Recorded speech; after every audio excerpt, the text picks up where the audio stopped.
Bonjour, pourquoi le ramadan est-il l'une des meilleures cures détox qu'il soit? En tant que naturopathe, je vais me présenter rapidement, je suis Stéphane Tétard, naturopathe spécialisé dans la fatigue chronique, les intolérances alimentaires et les intoxications aux métaux lourds. Et notamment dans le cas de la fatigue chronique, on se trouve très souvent face à des personnes qui sont surchargées de toxines.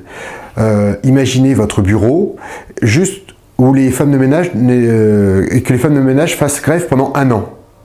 Eh bien, même si votre rapport n'a aucun rapport avec ce que font les femmes de ménage, eh bien, vous ne pourrez plus avancer correctement dans vos bureaux, tellement les choses seront encombrées. Eh bien, c'est ce qui arrive chez beaucoup de personnes après 30, 35, 40, 45, 50 ans, voire plus d'années sans le moindre nettoyage. Donc, en naturopathie, on recommande souvent les cures détox. Et quand certains de mes clients m'annoncent qu'ils sont de confession musulmane, je dis que c'est une super nouvelle, puisque le ramadan est donc justement l'une des meilleures cures détox possibles. Pourquoi? Eh bien, le principe de la cure détox, c'est de laisser se reposer les organes digestifs, donc arrêter d'apporter des vitamines et minéraux, mais surtout d'apporter des cochonneries, surtout avec notre alimentation actuelle, et de permettre à notre corps de se nettoyer. Mais il y a une spécificité dans le jeûne du ramadan, c'est que pendant toute la journée, du lever au coucher du soleil, on ne va pas ni manger ni boire. Et par contre, on va manger et boire le soir au coucher du soleil. Vous dites oui, mais alors l'un dans l'autre, finalement, on mange la nuit et on mange pas le jour et c'est la même chose. Non, pas tout à fait. Déjà, le fait de ne pas manger pendant la journée, le système digestif se repose, il en profite pour se nettoyer. Mais c'est pas tout. Avec le fait de ne pas boire, fait que pendant ce jeûne-là, un bout d'un moment, avec l'évaporation, ma transpiration, je vais perdre de l'eau. Donc je vais faire de la sueur, donc de l'eau. Donc au bout d'un moment, mon sang va manquer d'eau, va s'épaissir. Et donc mon corps va dire « Oula, j'ai un petit problème, si le sang devient trop épais, il ne va plus circuler partout ». Alors il faut savoir que dans le corps humain, nous avons 3 sources de liquide. Pour ne pas dire 3 sources, 3 fontaines. Le sang, donc on a environ 5 litres de sang. La lymphe, on a environ 10 litres de sang. Et notre stock de réserve, c'est 35 litres d'eau qui se trouvent cachés, devinez où? Dans les cellules. La somme de l'eau contenue dans toutes les cellules de notre corps contiennent 35 litres d'eau, approximativement. Donc, qui permettent largement de rééquilibrer, de compenser ce qu'il y a dans la lymphe et dans le sang. Et donc, pendant le jeûne sec, pendant la période où je ne bois pas, eh bien, petit à petit, je perds mon eau, du sang et de la lymphe.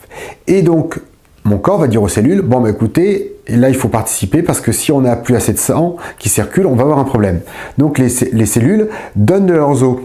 Mais elles sont pas bêtes, elles en profitent pour se débarrasser des cochonneries. Donc, en réalité, les cellules se vident des cochonneries dans la lymphe, puis dans le sang.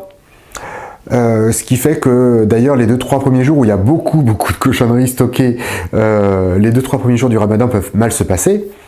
Mais le soir, quand on recommence à manger, eh bien le corps, la première chose qu'on va faire, on a en général une soif énorme qui nous invite à aller aux toilettes de façon intense et qui font que finalement on rince le sang, on rince la lymphe, et alors que les cellules se sont nettoyées pendant la journée. Donc ensuite, effectivement, pendant la soirée, on va refaire le plein de liquide et aussi le plein de vitamines et de minéraux.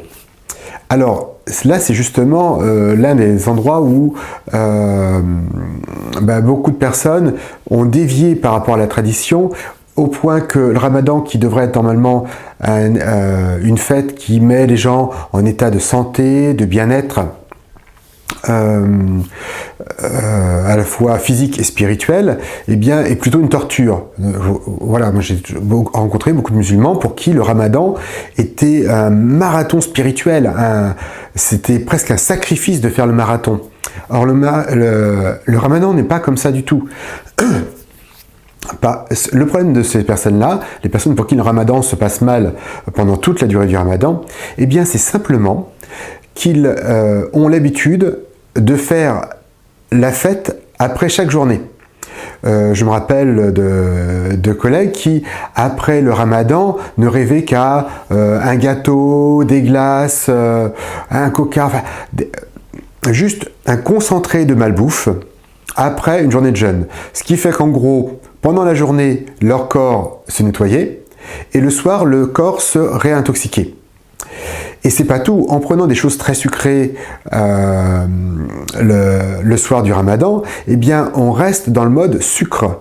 Donc le lendemain matin, quand le soleil se lève et qu'on arrête de manger du sucré, eh bien tout d'un coup, notre corps réclame du sucre mais il n'en a plus. Et on n'a pas de stock de sucre. Et donc notre niveau d'énergie décroît très très rapidement, enfin on est en hypoglycémie toute la journée. Et c'est vraiment un état très très inconfortable. Et si on regarde les textes disent manger très très légèrement. Donc la shorba par exemple c'est une soupe, donc beaucoup d'eau, avec un peu de protéines, un peu de graisse, mais des choses qui sont très légères et un peu de graisse. Est-ce que c'est bon, est-ce que c'est mauvais? Et bien justement, si au lieu de donner à manger le soir à mon corps, au lieu de donner à manger du sucre, je ne lui donne à manger que de l'huile. Mon corps sait brûler de l'huile. Juste comme ça fait très longtemps que je ne l'ai pas fait, il a complètement oublié. Donc, en lui redonnant de l'huile, il va de nouveau relancer la consommation, le brûlage de graisse.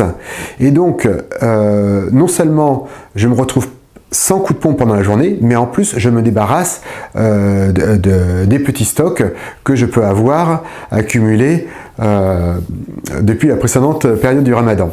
Donc, mon secret pour qu'un ramadan se passe bien, eh bien, c'est de prendre le soir l'habitude de manger très très légèrement, très peu de choses sucrées, très peu de choses raffinées. Enfin, quand je dis très peu, vraiment, c'est plutôt ne pas. Donc, pas de sucre, pas de choses raffinées, pas de céréales raffinées et si possible, pas de céréales du tout. Franchement, manger un petit peu de viande légère, puis avec des légumes et un petit filet d'huile, c'est juste, et puis des épices bien sûr, c'est un délice. De manger des fruits qui sont très revitalisants, qui sont hydratants et revitalisants. Mais pas les céréales. Les céréales, c'est juste un stock de matières qui sont là pour nous faire résister à l'hiver, mais qui ne servent pas du tout dans le cadre du ramadan. Au contraire, on fait un pic de sucre le soir et éventuellement le matin, et pendant toute la journée, on est en hypoglycémie. Alors que si vous êtes en diesel, eh bien, si vous prenez de l'huile, vous passez en mode diesel, et donc tout au long de la journée, vous maintenez votre énergie. Et c'est beaucoup, beaucoup plus confortable.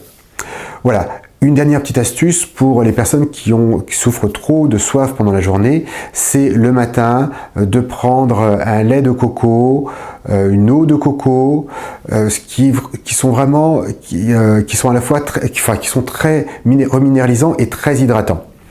Voilà. Donc c'est pour ça que le ramadan, que je considère en tout cas le ramadan comme l'un des meilleurs jeûnes possibles, mais par contre de bien le faire selon la tradition, vraiment en mangeant léger, en mangeant plutôt des fruits, des légumes, un tout petit peu de viande, mais en vraiment mettant de côté tout ce qui est raffiné, transformé, de le garder pour la fin, pour la fête, pour l'Aïd, et de faire une cure de vous permettre d'avoir un ramadan où j'ai des clients et des clientes qui me disent « Waouh, mais non seulement j'ai jamais eu ce teint comme ça, mais une énergie, mais au-delà d'une énergie, un bien-être physique et mental qui est incroyable. » Voilà, c'est ce qui arrive à un jeûne bien fait, un ramadan bien fait, ou à d'autres cures dont je parlerai prochainement. Voilà, je vous dis à très bientôt. Au revoir.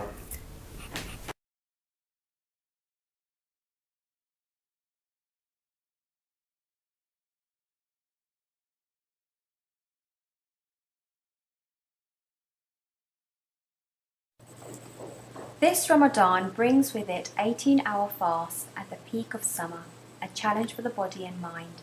In this short video, we look at what happens to your body when you fast. Less blood will be flowing to your digestive system when you fast, so more blood will be sent to other tissues in your body. In addition, your body will use the fasting period to remove deposits of cholesterol that line the blood vessels. When you breathe, your body can absorb thousands of toxins which are infused in the environment around us. Fasting helps us remove the toxins that have built up within your lungs. Your stomach uses the time during fasting to clean itself and remove any waste matter to allow for more efficient digestion.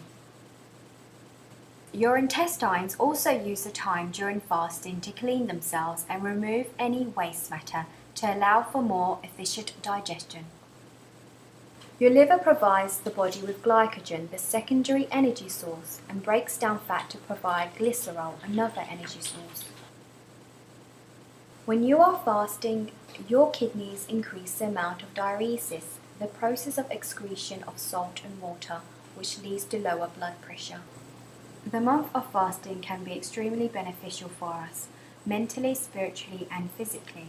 As long as you eat the right foods and don't push yourself too hard physically, you may find yourself in a healthier state at the end of the month.